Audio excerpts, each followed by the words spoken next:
हाँ, पिछली क्लास में हमने आप लोगों को बताया था, पिछली क्लास में क्या क्या बताया गया था? वाष्प दाब का अवनमन बताया गया था। क्या बताया गया था? वाष्प दाब का अवनमन बताया गया था।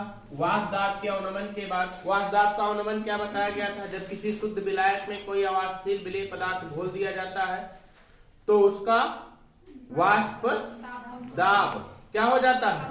कम हो जाता है। अर्थात वाष्प दाब में हुई कमी ही क्या कहलाती है? वाष्प दाब का अवनमन कहलाता है। हमने बताया था कि किसी शुद्ध विलायक का वाष्प दाब P0 और विलयन का मतलब क्या हुआ? कोई विलेय पदार्थ घोल दिया जाए विलायक में, किसी विलायक में कोई विलेय पदार्थ घोल दिया जाए तो जो बनता है उसे विलयन कहा जाता है। विलयन में विलायक का वाष्प दाब PS है तो वाष्प दाब का अवनमन क्या बताया गया था? P0 - PS, और इसी साथ में क्या बताया गया था? P0 - PS by P0 वाष्प दाब का आपेक्षिक अवनमन बताया गया था। इतनी सारी चीजें बता दी गई थी वाष्प दाब के बारे में। फिर उसके बाद बताया गया था आप लोगों को राउल्ट का नियम बताया गया था और उसकी परिभाषा बता दी गई थी राउल्ट का नियम की। कौन सा? राउल्ट का नियम।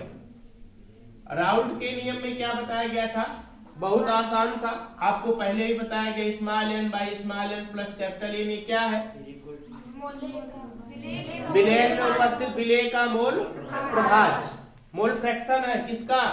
विलेय का मोल प्रभाज होता है। और इसके पहले भी जस्ट बताया गया P0 - PS by P0। ये क्या होता है?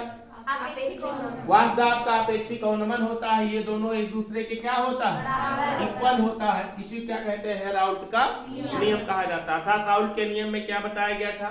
किसी विलयन में उपस्थित विलेय का मोल प्रभाज, विलयन में उपस्थित विलेय का मोल प्रभाज विलयन के वाष्प दाब के अपेक्षिक अवनमन के बराबर होता है। इसे क्या कहते हैं हम? राउल्ट का नियम। राउल्ट का नियम बता दिया गया था। अब इसके साथ में आपको बताया जाना है राउल्ट के नियम की सीमाएं।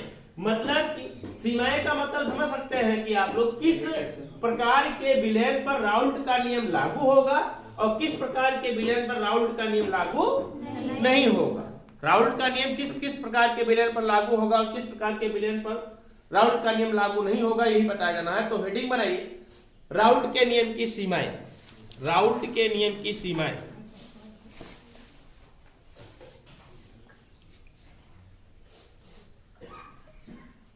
राउल्ट के नियम की सीमाएं।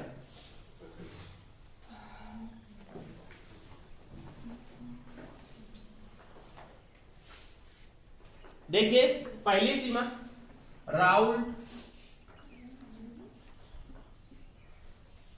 राउल्ट के नियम की सीमाएं।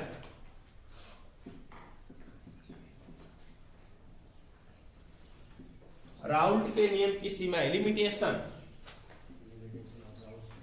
Limitation of Raoult's law. Raoult के नियम की सीमाएं। राउल्ट के नियम की क्या क्या सीमाएं हैं? सबसे पहली वही सीमा हमने बताया था कि राउल्ट का नियम किस पर लागू होता है? वैद्युत अनपघट्टों के तन विलयन पर। सांद्र विलयन पर राउल्ट का नियम लगाया नहीं जा सकता। किस पर लागू होता है? पहली सीमा वैद्युत अनपघट्टों के बारे में हमने बताया है आप लोगों को कि मतलब इस प्रकार का विलेय पदार्थ जिसका जलीय विलयन बनाया जाए और जलीय विलयन बनाने के बाद उसमें वैद्युत धारा प्रवाहित की जाए तो वैद्युत धारा का प्रवाह ना हो तो उसे क्या कहते हैं? वैद्युत अनपघट्ट ना। तो राउल्ट का नियम किस पर लागू होता है? सिर्फ वैद्युत अनपघट्टों के तनु विलयन पर लागू होता है। वैद्युत अनपघट्टों के किस प्रकार के विलयन पर? तनु विलयन पर। और सांद्र विलयन पर इसका नियम लागू नहीं हो सकता। दूसरा, राउल्ट का नियम केवल अवाष्पशील विलेय पदार्थों के विलयनों पर लागू होता है। किस पर? अवाष्पशील का मतलब समझ सकते हैं आप लोग? जिसको जल में घोला जाए या किसी विलायक में घोला जाए, घोलने के बाद फिर उसको गर्म किया जाए, गर्म करने के बाद ये देखा जाए कि उसमें विलेय पदार्थ वाष्पित ना हो तो उसे क्या कहते हैं? अवाष्पशील कहा जाता है। तो राउल्ट का नियम किस पर लागू होता है? जो अवाष्पशील होते हैं। किस पर लागू होता है? अवाष्पशील विलय पर और साथ ही साथ जो विलायक के साथ अभिक्रिया न करते हो, किसके, जो विलायक के साथ अभिक्रिया ना करते हो। दूसरा हो गया। तीसरा राउल्ट का नियम किस पर लागू हो सकता, किस पर नहीं लागू हो सकता है? राउल्ट का नियम किस पर नहीं लागू हो सकता है? वैद्युत अपघट्टों के विलयनों पर राउल्ट का नियम लागू नहीं होता। किस पर? वैद्युत अपघट्टों के विलयनों पर राउल्ट का नियम लागू नहीं होता। तो पहला लिखिए राउल्ट का नियम। राउल्ट का नियम वैद्युत अनपघट्टों के तन विलयनों पर लागू होता है।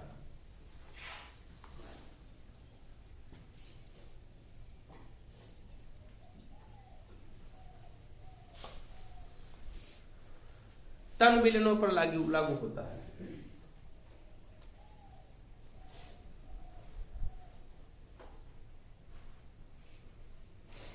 सेकंड नंबर, राउल्ट का नियम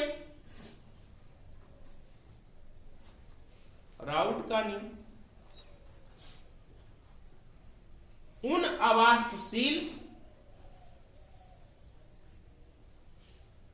अवाष्पशील विलयों पर लागू होता है। उन अवाष्पशील विलयों द्वारा बने विलयनों पर लागू होता है। उन अवाष्पशील विलयों द्वारा बने विलयनों पर लागू होता है।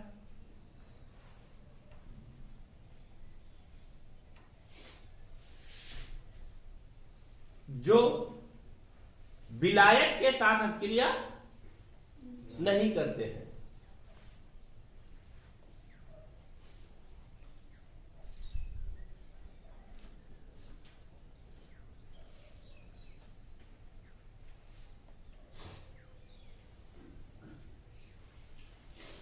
अगला, वैद्युत अपघट्टों के विलय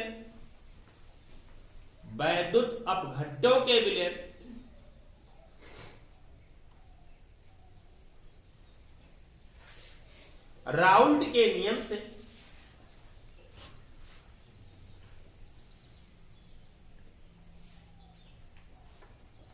विचलन प्रदर्शित करते हैं।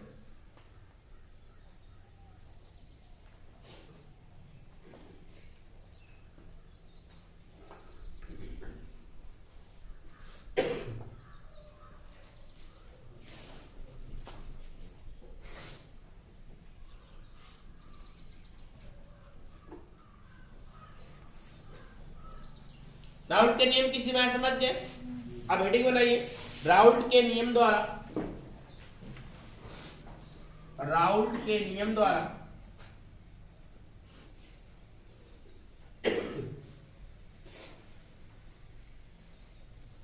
आवासशील विलयों के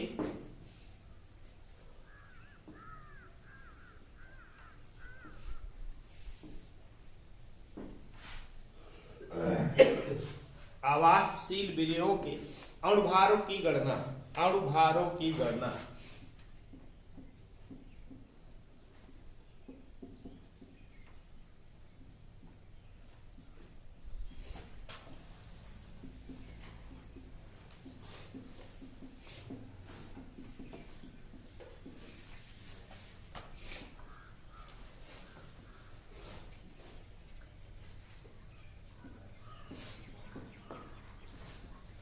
विलयों के किसकी गणना? अणुभारों की गणना। हम जानते हैं राउल्ट का नियम क्या, देखिए इसमें क्या हम ज्ञान करेंगे, कोई अवाष्पशील विलेय पदार्थ जो घोला गया है, उस अवाष्पशील विलेय पदार्थ के अणुभार की गणना कर सकते हैं हम। किसके द्वारा कर सकते हैं? राउल्ट के नियम द्वारा कर सकते हैं। और किस प्रकार से कर सकते हैं, आइए देखते हैं। सबसे पहले हमें जानना ही जरूरी है राउल्ट का नियम क्या है। हम जानते हैं राउल्ट का नियम क्या होता है, P0 minus PS by P0 equal to small n by small n plus capital n, यही होता है। राउल्ट का नियम होता है कि नहीं होता? देखिए अभी अभी हमने बताया कि राउल्ट का नियम सिर्फ किस प्रकार के विलयन पर लागू होता है? तन विलयन पर लागू होता है, डाइल्यूट सॉल्यूशन पर लागू होता है। और तन विलयन का मतलब क्या होता है? तन विलयन का मतलब यह होता है कि ऐसा विलयन जिसमें विलेय पदार्थ की मात्रा बहुत ही कम हो। इसी प्रकार का विलयन, जब विलेय पदार्थ की मात्रा बहुत कम होगी, इसका मतलब क्या होगा? विलेय के मोलों की संख्या बहुत कम होगी। किसकी अपेक्षा? विलायक की अपेक्षा। यही तो होता है। हमने बताया था तन विलयन के बारे में, तन विलयन के बारे में हमने वही बताया था कि जब किसी विलायक में या किसी विलयन में विलेय की मात्रा बहुत ही कम हो, विलेय की मात्रा कम हो या विलेय की सांद्रता कम हो, विलेय की मात्रा कम हो, तो इस प्रकार का विलयन कौन सा विलयन कहलाता है? तन विलयन कहलाता है। जब ये तन विलयन कहलाता है और तन विलयन में विलेय की मात्रा बहुत कम होती है, इसका मतलब क्या होगा? विलेय के मोलों की संख्या भी कम होगी। विलेय के किसकी संख्या कम होगी? मोलों की संख्या भी कम होगी बेटा। जब विलेय के मोलों की संख्या भी कम होगी, किसकी अपेक्षा? विलायक की अपेक्षा। अर्थात स्मॉल n का मान बहुत ही कम होगा। किसकी अपेक्षा? विलायक के मोलों की संख्या की अपेक्षा, कैपिटल N की अपेक्षा। होगा कि नहीं? अर्थात हम यहाँ पर लिख सकते हैं, क्या लिख सकते हैं? तनु विलयन के लिए, तनु विलयन के लिए, तनु विलयन के लिए क्या हो जाएगा? Small n is less than capital N। मतलब कि बहुत छोटा, स्मॉल n का मान बहुत कम है। किसकी अपेक्षा? कैपिटल N की अपेक्षा। तो हम लिख सकते हैं, क्या लिख सकते हैं? जब कैपिटल N का मान बहुत ज्यादा हो, बहुत ज्यादा हो, मतलब कि 1000 हो और स्मॉल n का मान उसमें 0.0001 हो, तो 1000 में अगर हम 0.0001 ऐड भी कर देंगे तो उसके मान में बहुत ज्यादा परिवर्तन नहीं होगा, नहीं होगा ना। इसलिए हम क्या लिख सकते हैं? तो हम लिख सकते हैं क्या? Small n plus capital N equal to लगभग बराबर करेंगे किसके? कैपिटल N के। हो सकता है कि नहीं हो सकता? राउल्ट के नियम की सीमाएं में बताया गया है। क्या बताया गया है? कि राउल्ट का नियम सिर्फ तन विलयन पर लागू होता है। तन विलयन का मतलब कि विलेय पदार्थ की मात्रा बहुत ही कम हो। विलेय पदार्थ की मात्रा कम होगी किसकी अपेक्षा? विलायक की अपेक्षा। जब विलायक की अपेक्षा विलेय पदार्थ की मात्रा बहुत ही कम होगी, विलायक की अपेक्षा विलेय पदार्थ की मात्रा बहुत ही कम होगी, तो विलायक में विलेय पदार्थ की मोलों की संख्या को जोड़ेंगे, विलायक के मोलों की संख्या में विलेय के मोलों की संख्या को जोड़ेंगे तो उसका मान बहुत ही कम आएगा, मतलब नथिंग हो जाएगा उसके लिए। इसलिए हम लिखेंगे small n plus capital N equal to लगभग बराबर किसके हो जाएगा? कैपिटल N के बराबर हो जाएगा। मतलब small n plus capital N के स्थान पर हम क्या लिख सकते हैं? कैपिटल N लिख सकते हैं। तो हमें नया नियम प्राप्त हो गया, P0 माइनस PS, एक नया समीकरण प्राप्त हो गया, P0 minus PS by P0 equal to small n by capital N। और हम जानते हैं, क्योंकि हम जानते हैं, क्या जानते हैं? स्मॉल n बराबर क्या होता है? Small w by small n। अब बार बार बताने की जरूरत नहीं है। विलेय के मोलों की संख्या बराबर विलेय का ग्राम में भार बटे विलेय का अणुभार। और फिर यहीं पर और जानते हैं कैपिटल N बराबर, कैपिटल N क्या है? विलायक के मोलों की संख्या, विलायक के मोलों की संख्या बराबर विलायक का ग्राम में भार बटे विलायक का अणुभार, विलायक का ग्राम में भार बटे विलायक का अणुभार। मतलब कैपिटल N इक्वल टू क्या हो जाएगा? Capital W by capital N। अब इन्हीं दोनों के मान को उठा करके यहाँ पर हम लिख देंगे तो क्या हो जाएगा आपका? P0 minus PS by P0 equal to small n के स्थान पर small w by small m रखेंगे, पूरे का बाई कैपिटल N के स्थान पर क्या लिखेंगे? Capital W by capital N लिखेंगे, m लिखेंगे, sorry capital W by capital M लिखेंगे। ठीक है, अब ये पलट जाएगा पलट जाएगा तो क्या हो जाएगा आपका? देखिए यहाँ दिखाई दे रहा है, तो क्या हो जाएगा आपका? P0 minus PS by P0 equal to, जब पलट जाएगा ये तो small w by capital M बटे क्या हो जाएगा? Small m by capital W। अब देखिए बेटा इसमें सब है, क्या है? क्या है? P0 क्या है? शुद्ध विलायक का वाष्प दाब। PS क्या है? विलयन में विलायक का वाष्प दाब बताया हमने। तो स्मॉल w क्या है? विलेय का ग्राम में भार। कैपिटल M क्या है? विलायक का अणुभार। और स्मॉल m क्या है? विलेय का अणुभार। और कैपिटल W क्या है? विलायक का ग्राम में भार। है कि नहीं? विलायक का ग्राम में भार कैपिटल डब्ल्यू, स्मॉल एम विलेय का अनुभाग कैपिटल एम, विलायक का अनुभाग स्मॉल डब्ल्यू, विलेय का ग्राम में भार। और यही निकालने की चर्चा की गई है क्या? राउल्ट के नियम द्वारा अवास्तविक विलेय के अनुभारों की गणना, अनुभार निकाल सकते हैं कि नहीं है? अनुभार निकाल सकते हैं, विलेय का अनुभार की गणना हमें इसे कर सकते हैं। तो नोट करिए इसको, राउल्ट के नियम द्वारा अवास्तविक विलेयों के अनुभारों की गणना लिखिए। राउल्ट के नियमानुसार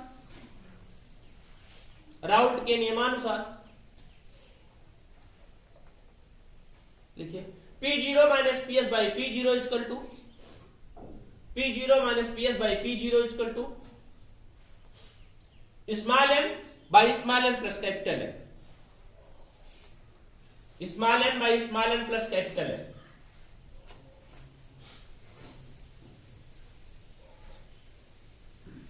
लिखिए तनु विलेनों के लिए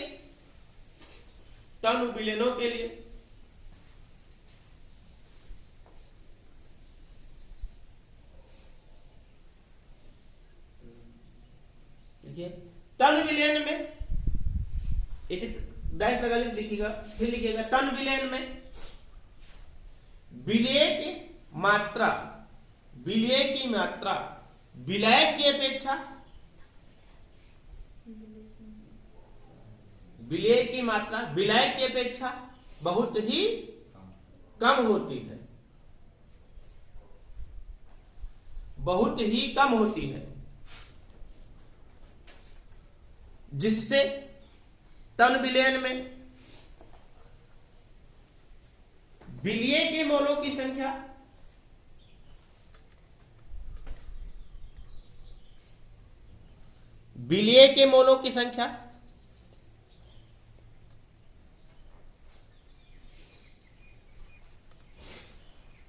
विलायक की अपेक्षा नगण्य होगी।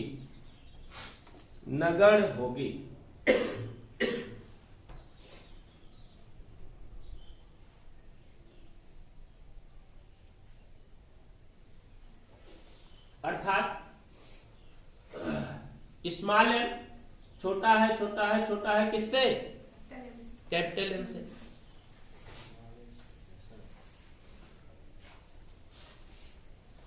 अतः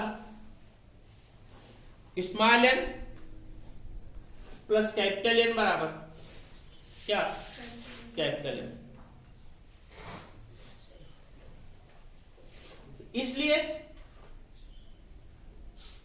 P0 minus PS by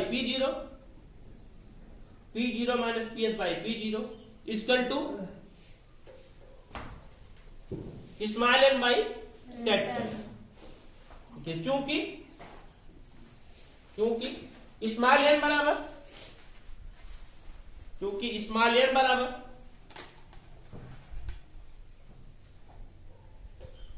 small W by small M comma capital N बराबर capital W by capital N. इसलिए P0 minus PS by P0 equal to small W by small M बटे पूरे का बटे लिखिएगा capital W by capital M. फिर लगाइए नई लाइन से P0 minus PS by P0 equal two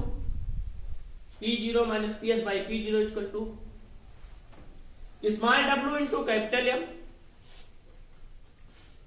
by small M into capital M. लिख लीजिए जहां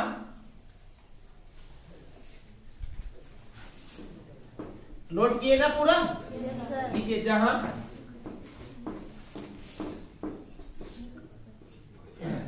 P0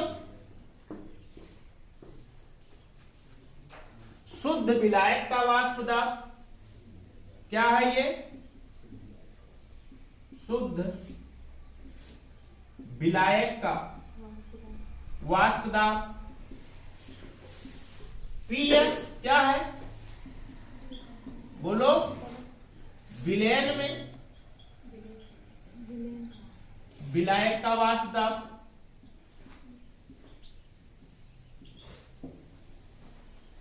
स्मॉल डब्लू क्या है?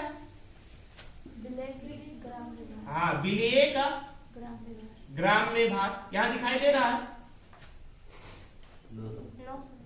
यहां तक? विलेय का ग्राम में भार, ये है स्मॉल डब्लू क्या है? विलेय का ग्राम में भार। स्मॉल एम क्या है? विलेय का अणुभार। कैपिटल एम क्या है? विलायक का अणुभार, विलायक का अणुभार। और फिर क्या? कैपिटल डब्लू क्या है? विलायक का ग्राम में भार।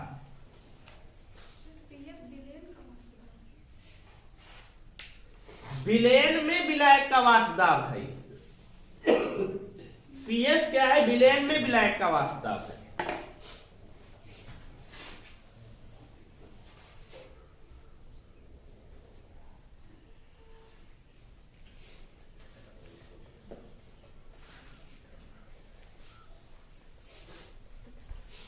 एक क्वेश्चन लिखे, अणुभार निकालने से संबंधित एक क्वेश्चन लिखे,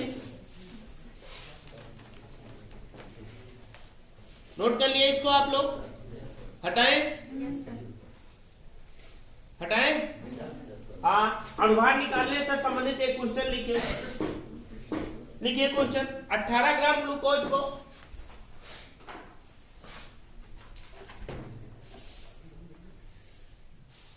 18 ग्राम ग्लूकोज को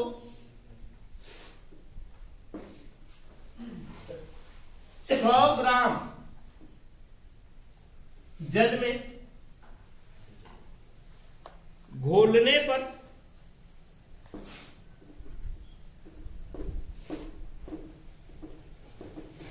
20 अंश सेंटीग्रेड ताप पर 20 अंश सेंटीग्रेड ताप पर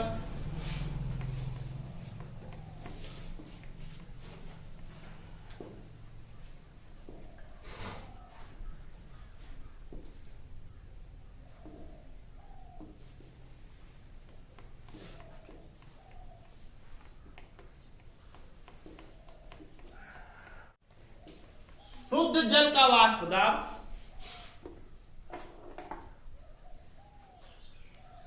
17.53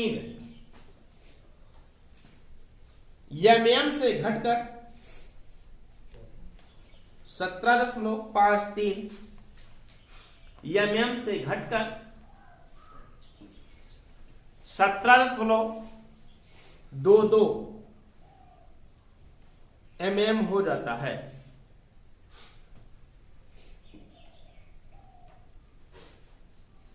ग्लूकोज का अणुभार निकालिए।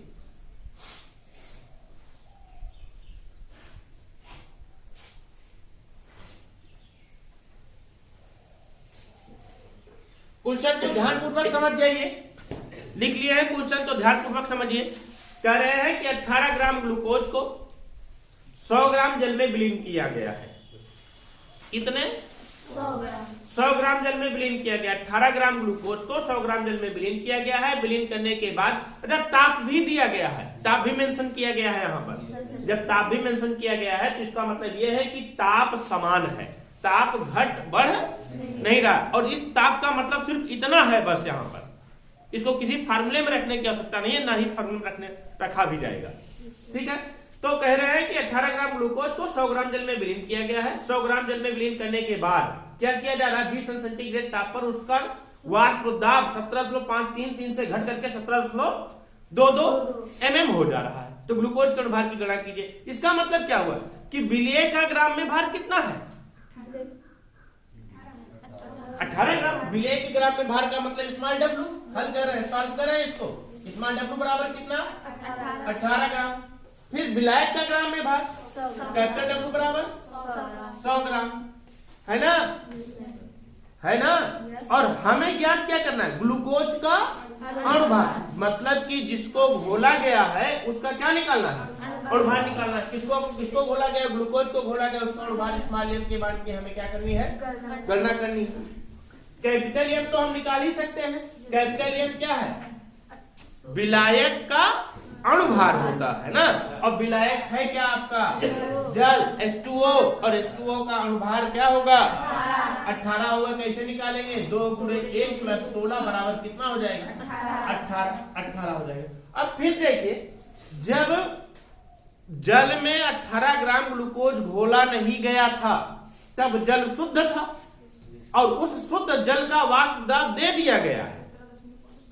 शुद्ध जल का वाष्प दाब दे दिया गया, मतलब कितना वाष्प दाब है शुद्ध जल का 17.53 mm, 17.53 mm दे दिया गया है। अर्थात इसका मतलब क्या है P0 बराबर कितना 17.53 mm है ना। और फिर कह रहे हैं कि उस जल में 18 ग्राम ग्लूकोज को घोल दिया गया है। अब घोलने के बाद विलयन बन गया, और जब विलयन बन गया तो विलयन में विलायक का वाष्प दाब कितना हो गया PS बराबर कितना है आपका 17.22 mm है ना। और हम फार्मूला जानते हैं, क्या फार्मूला जानते हैं P0 - PS/P0 इक्वल टू क्या होता है स्मॉल w/स्मॉल m into capital W। m के मान की गणना करनी है हमें, यहाँ पर स्मॉल m के मान की गणना करनी है। तो क्या हो जाएगा P0 का मान कितना हो जाएगा 17.53 और PS का मान कितना हो जाएगा 17.22। P0 का मान हो जाएगा 17.53 बराबर स्मॉल w का मान हो जाएगा 18, इसके मान की हमें गणना करनी है, इंटू कैपिटल M का मान हो जाएगा 18 ना, और बटे कैपिटल W का मान 100। इसको घटा लीजिए, 3 में से 2 गया 1 और 5 में 3 2 गया 3 0.31 17.53 इक्वल टू कितना हो जाएगा 18 × 18/100 m ना। हो जाएगा कि नहीं। इसका मल्टीप्लाई करेंगे, इसका मल्टीप्लाई करेंगे, m इक्वल टू कितना आ जाएगा आपका, देखो m इक्वल टू कितना आ जाएगा 18 × 17.53 बटे कितना हो जाएगा 0.31 × 100। इसको सॉल्व करिएगा आप लोग, है ना। जब इसको सॉल्व करेंगे बुरा भाग तो कर ही लेंगे। अब जब इसको सॉल्व करेंगे तो लगभग आएगा कितना समथिंग 183 यही आंसर होगा।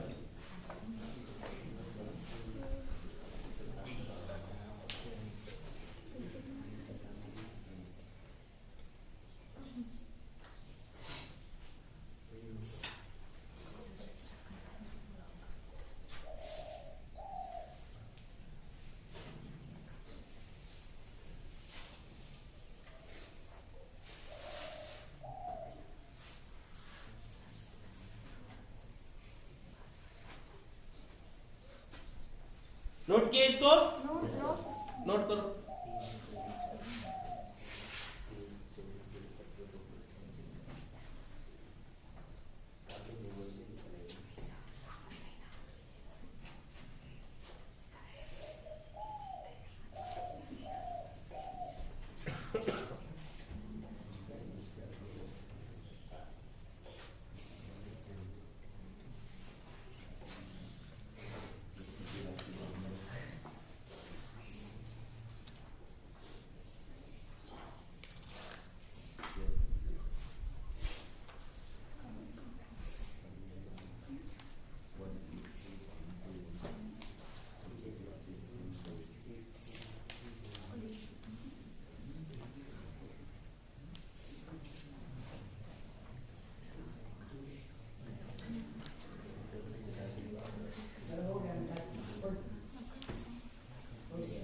नोट कर लिए। एक और बताएं आप लोगों को, यहाँ पर एक चुनौती बताएं थोड़ा सा एग्जाम के लिए।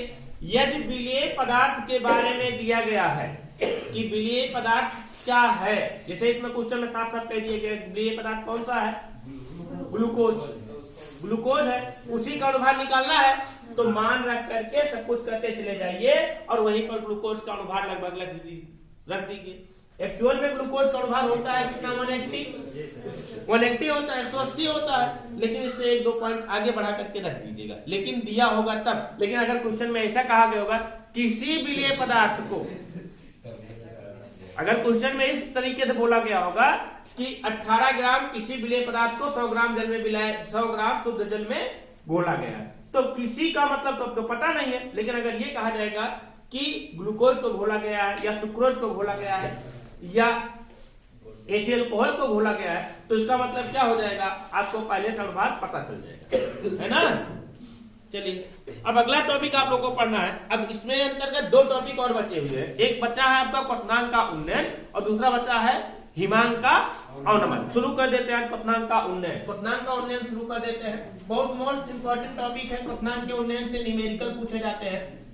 क्वथनांक उन्नयन से क्या पूछा जाता है कि प्रश्न बोर्ड एग्जाम में। तो हेडिंग बनाइए, क्वथनांक का उन्नयन। क्वथनांक का उन्नयन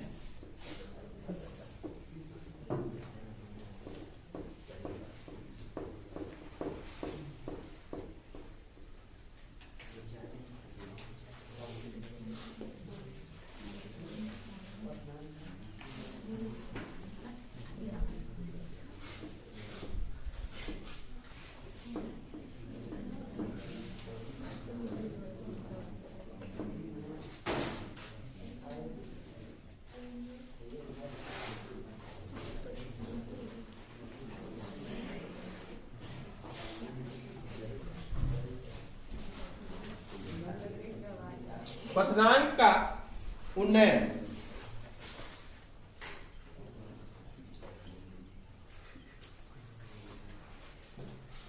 क्वथनांक का उन्नयन जानने से पहले आप लोगों को जानना पड़ेगा किसको, क्वथनांक को जानना पड़ेगा। क्वथनांक किसे कहते हैं आपको बता दें बेटा। क्वथनांक के बारे में शुरुआती दौर में 6-7 जब क्लास 6, 7, 8 में रहे होंगे आप लोग या 9 तक के थ्योरी में क्वथनांक की परिभाषा यही बताई गई थी। क्या बताई गई थी, जब किसी शुद्ध विलायक को गर्म करते हैं या किसी द्रव पदार्थ को गर्म करते हैं तो उसका ताप बढ़ता जाता है, बढ़ता जाता है, बढ़ता जाता है और एक अवस्था ऐसी आती है कि उसका ताप बढ़ना बंद हो जाता है और उस ताप पर कोई द्रव पदार्थ द्रव अवस्था से गैसीय अवस्था अर्थात वाष्प अवस्था में परिवर्तित होता है और जिस ताप पर कोई द्रव पदार्थ द्रव अवस्था से वाष्प अवस्था में परिवर्तित होता है उस ताप को द्रव पदार्थ का क्वथनांक कहते हैं तथा यह प्रक्रिया क्वथन की प्रक्रिया कहलाती है। यही बताया गया था आप लोग कि मतलब 6, 7, 8 में आपको यही बताया गया था जब किसी द्रव पदार्थ को गर्म करते हैं तो उसका ताप बढ़ता जाता है, बढ़ता जाता है, बढ़ता जाता है और एक अवस्था ऐसी आती है कि द्रव पदार्थ को कितना ही गर्म क्यों ना करे वो द्रव पदार्थ द्रव अवस्था से वह द्रव पदार्थ का ताप बढ़ना बंद हो जाता है। उस द्रव पदार्थ को कितना ही गर्म क्यों ना करे उस द्रव पदार्थ का ताप बढ़ना बंद हो जाता है और उस ताप पर वह द्रव पदार्थ द्रव अवस्था से किस अवस्था में वह अर्थात गैसीय अवस्था में परिवर्तित होने लगता है। तो इस ताप को जिस ताप पर स्थिर हुआ है उस ताप को द्रव पदार्थ का क्वथनांक कहते हैं और यह प्रक्रिया क्वथन की प्रक्रिया कहलाती है। इतना बताया गया था आप लोगों को। लेकिन अब इंटर स्तर पर क्वथनांक की परिभाषा आप लोगों को दूसरे तरीके से बताई जाएगी। क्वथनांक की परिभाषा बताई क्या जाएगी, एक नई परिभाषा आप लोगों के लिए क्वथनांक की बताई जाएगी। किसी द्रव का वह ताप जिस ताप पर किसी द्रव का वाष्प दाब वायुमंडलीय दाब के बराबर हो जाता है उस ताप को उस द्रव पदार्थ का क्या कहते हैं, क्वथनांक कहते हैं। समझिए आप हमारी बात को। मान लीजिए कोई द्रव है, यहाँ पर कोई द्रव है, इस द्रव को हम क्या कर रहे हैं, गर्म करेंगे कि इसका ताप बढ़ेगा, ताप बढ़ने के साथ साथ इसका वाष्प दाब बढ़ेगा। क्या बढ़ेगा, वाष्प दाब बढ़ेगा। ताप बढ़ता रहेगा, वाष्प दाब बढ़ता रहेगा, ताप बढ़ता रहेगा, वाष्प दाब बढ़ता रहेगा और एक अवस्था ऐसी आएगी कि इसका वाष्प दाब इस द्रव पदार्थ का वाष्प दाब वायुमंडलीय दाब के क्या हो जाएगा, बराबर हो जाएगा और जिस ताप पर इस द्रव पदार्थ का वाष्प दाब वायुमंडलीय दाब के बराबर होता है उस ताप को उस द्रव पदार्थ का क्या कहते हैं, क्वथनांक कहते हैं। समझिए हमारी बात को। जब किसी द्रव पदार्थ को गर्म करते हैं तो उसका ताप बढ़ने के साथ साथ वाष्प दाब भी बढ़ता जाता है, ताप बढ़ने के साथ साथ वाष्प दाब भी बढ़ता जाता है और एक अवस्था ऐसी आती है कि द्रव पदार्थ का वाष्प दाब वायुमंडलीय दाब के बराबर हो जाता है। और जिस ताप पर किसी द्रव पदार्थ का वाष्प दाब वायुमंडलीय दाब के बराबर होता है, उस ताप को उस द्रव पदार्थ का क्या कहते हैं हम? क्वथनांक। क्या कहते हैं? क्वथनांक कहते हैं। समझ रहे ना? तो लिखिए क्वथनांक की परिभाषा। देखिए, किसी द्रव का वह निश्चित ताप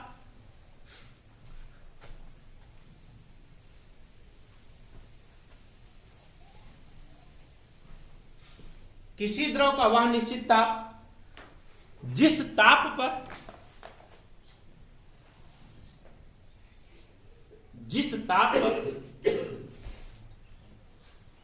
किसी द्रव का वाष्प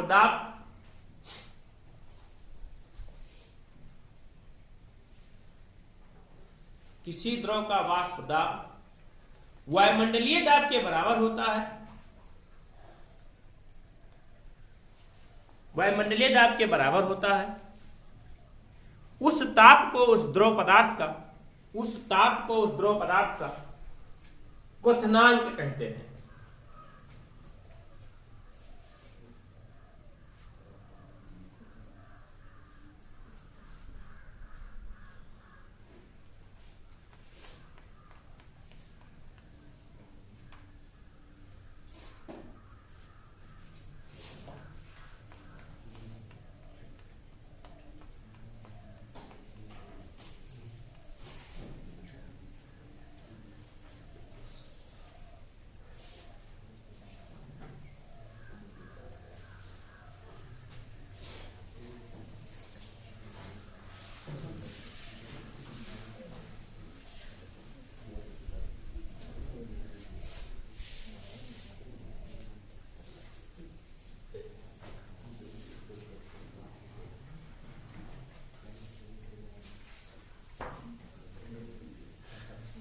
लिखे? क्वथनांक लिखे? अब बताएंगे हम क्या आपको? क्वथनांक का उन्नयन।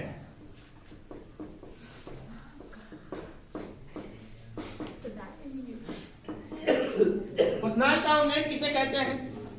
समझिए हमारी बात को। क्वथनांक का उन्नयन होता क्या है? देखिए, कोई शुद्ध विलायक है। अब इस शुद्ध विलायक में कोई अवाष्पशील विलेय पदार्थ घोल दिया गया, अवाष्पशील विलेय पदार्थ घोला गया, और तब बना क्या ये आपका विलयन? अब बताइए, इस विलयन का वाष्प दाब क्या होगा? घटेगा कि बढ़ेगा? घटेगा, क्योंकि हमने बताया है कि जब किसी शुद्ध विलायक में कोई अवाष्पशील विलेय पदार्थ घोल देते हैं तो उसका वाष्प दाब क्या हो जाता है? कम हो जाता है। कोई शुद्ध विलायक है, शुद्ध विलायक में कोई अवाष्पशील विलेय पदार्थ घोला गया, घोलने के बाद उसका वाष्प दाब कम हो गया। जब वाष्प दाब कम हो जाता है तो इसका क्वथनांक क्या होता है? बढ़ जाता है। क्वथनांक इसका क्या होता है? बढ़ जाता है। अर्थात किसी शुद्ध विलायक में कोई अवाष्पशील विलेय पदार्थ घोल देने पर उसके वाष्प दाब में कमी होने के कारण उसके क्वथनांक में क्या हो जाती है? वृद्धि हो जाती है। उसके क्वथनांक में वृद्धि हो जाती है। यही क्वथनांक में हुई वृद्धि क्या कहलाता है? क्वथनांक का उन्नयन कहलाता है। जैसे कोई शुद्ध विलायक है, शुद्ध विलायक कोई का मतलब सिर्फ हम यहाँ पर अभी एक विलायक की चर्चा कर रहे हैं, क्या? H2O अर्थात जल शुद्ध विलायक है, और इस शुद्ध विलायक का, शुद्ध जल का, H2O का क्वथनांक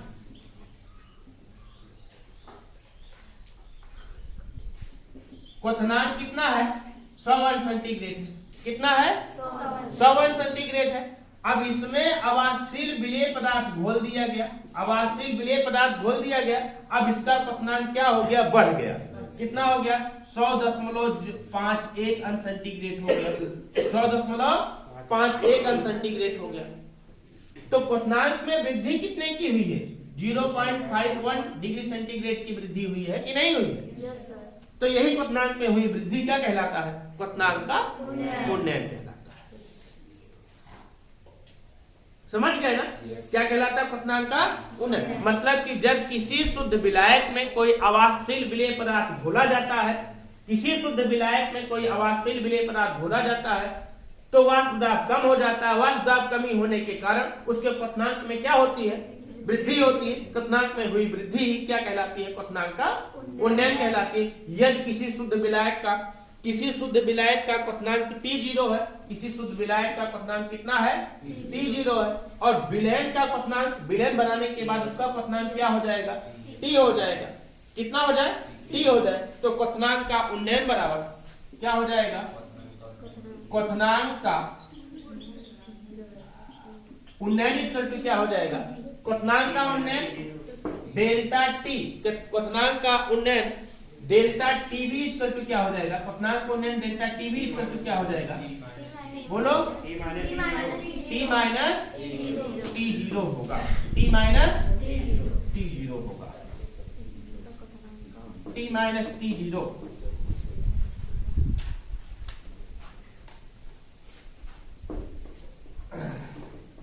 क्वथनांक का उन्नयन delta TV equal to T minus T0। समझ गए कि नहीं? इसको क्वथनांक का उन्नयन समझ गए ना? तो हेडिंग बनाए क्वथनांक का उन्नयन। फिर लिखिए जब किसी शुद्ध विलायक में कोई अवाष्पशील विलेय पदार्थ घोला जाता है, जब किसी शुद्ध विलायक में कोई अवाष्पशील विलेय पदार्थ घोला जाता है तो उसके वाष्प दाब में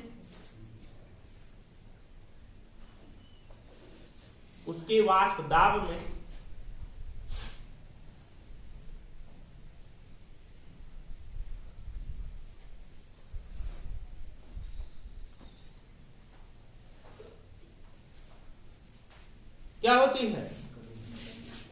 कमी होती है।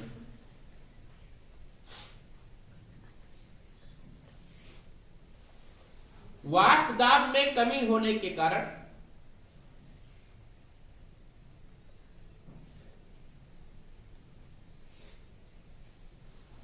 उसके क्वथनांक में वृद्धि होती है।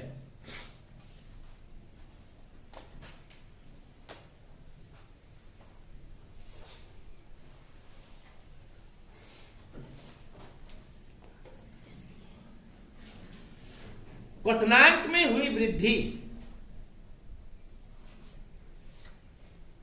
क्वथनांक में हुई वृद्धि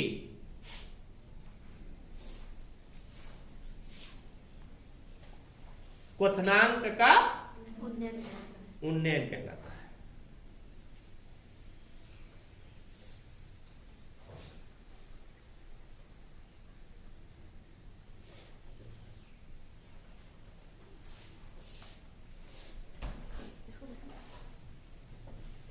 क्वथनांक का उन्नयन कहलाता है। लिखे नहीं लिखे?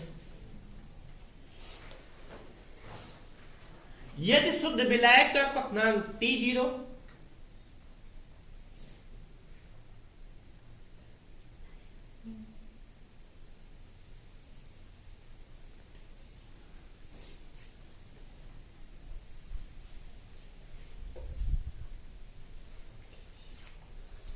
शुद्ध विलायक का क्वथनांक T0 तथा विलयन का क्वथनांक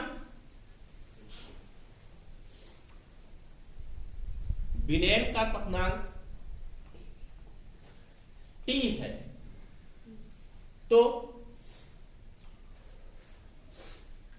T माइनस T0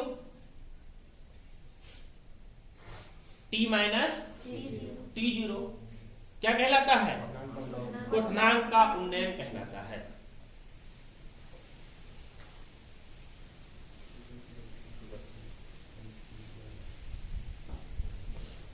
अर्थात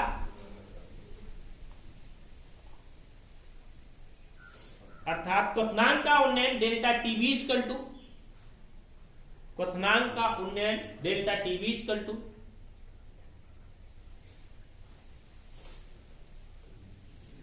T माइनस T0। क्वथनांक का उन्नयन delta TB equal to T minus T0।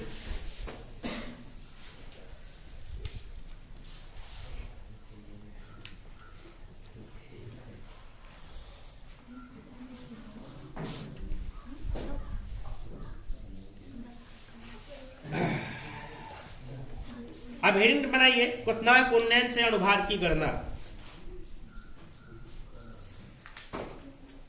क्वथनांक उन्नयन से अनुभार की गणना।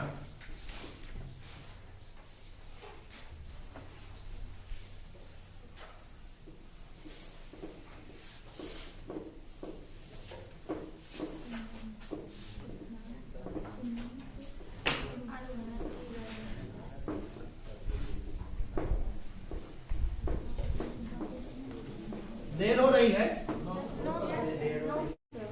तो लिखिए क्वथनांक उन्नयन से अनुभार की गणना।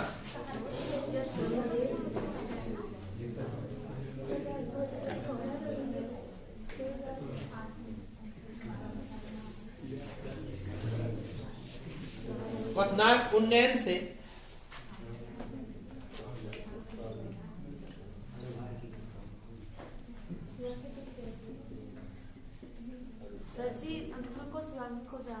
अनुभार की गणना।